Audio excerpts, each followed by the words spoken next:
Hello there guys, ConfusionBot here, back with another video. I know it's been quite a long time since I actually made a video, but I'd like to get started back with 2-minute tutorials, which was a series that I was doing for a good amount of time that just teaches you guys how to do things nice and quick, and they're generally quite specific. Today I'm teaching you how to boost your audio. The program I always recommend for this is Audacity. Audacity is an open source audio editing piece of software that's available on Linux, Mac, and Windows operating systems. It's a wonderful piece of technology and I highly recommend.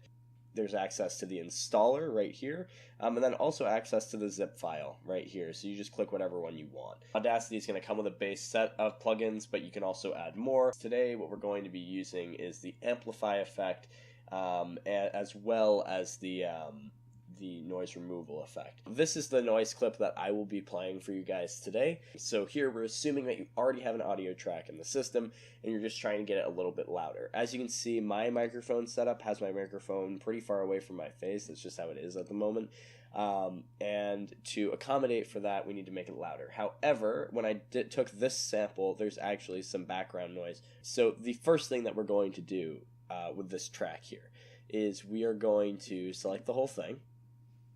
Alright, and we are going to select Effect and select Amplify. As you increase the volume and decibels, what you're actually introducing is you're introducing distortion. It's going to make it sound kind of choppy, staticky, things you don't want. So what we're going to do is we're going to step this down to about 10. Now I wouldn't go over 10 unless you have very quiet audio, because from there it can be a little bit hard to manage, especially if you don't have a high quality mic. Sometimes it'll force you to allow clipping. Just check that box and press OK. So now what you're going to hear is this constant hum behind your audio. It makes all the noise a lot louder when you amplify the entire thing. So what we're going to do from there is we're going to simply select a portion of our audio where we have the noise playing the entire time. So as you can see, this is just a solid chunk of noise, and we do have a little bit of variation at the beginning here, which is fine.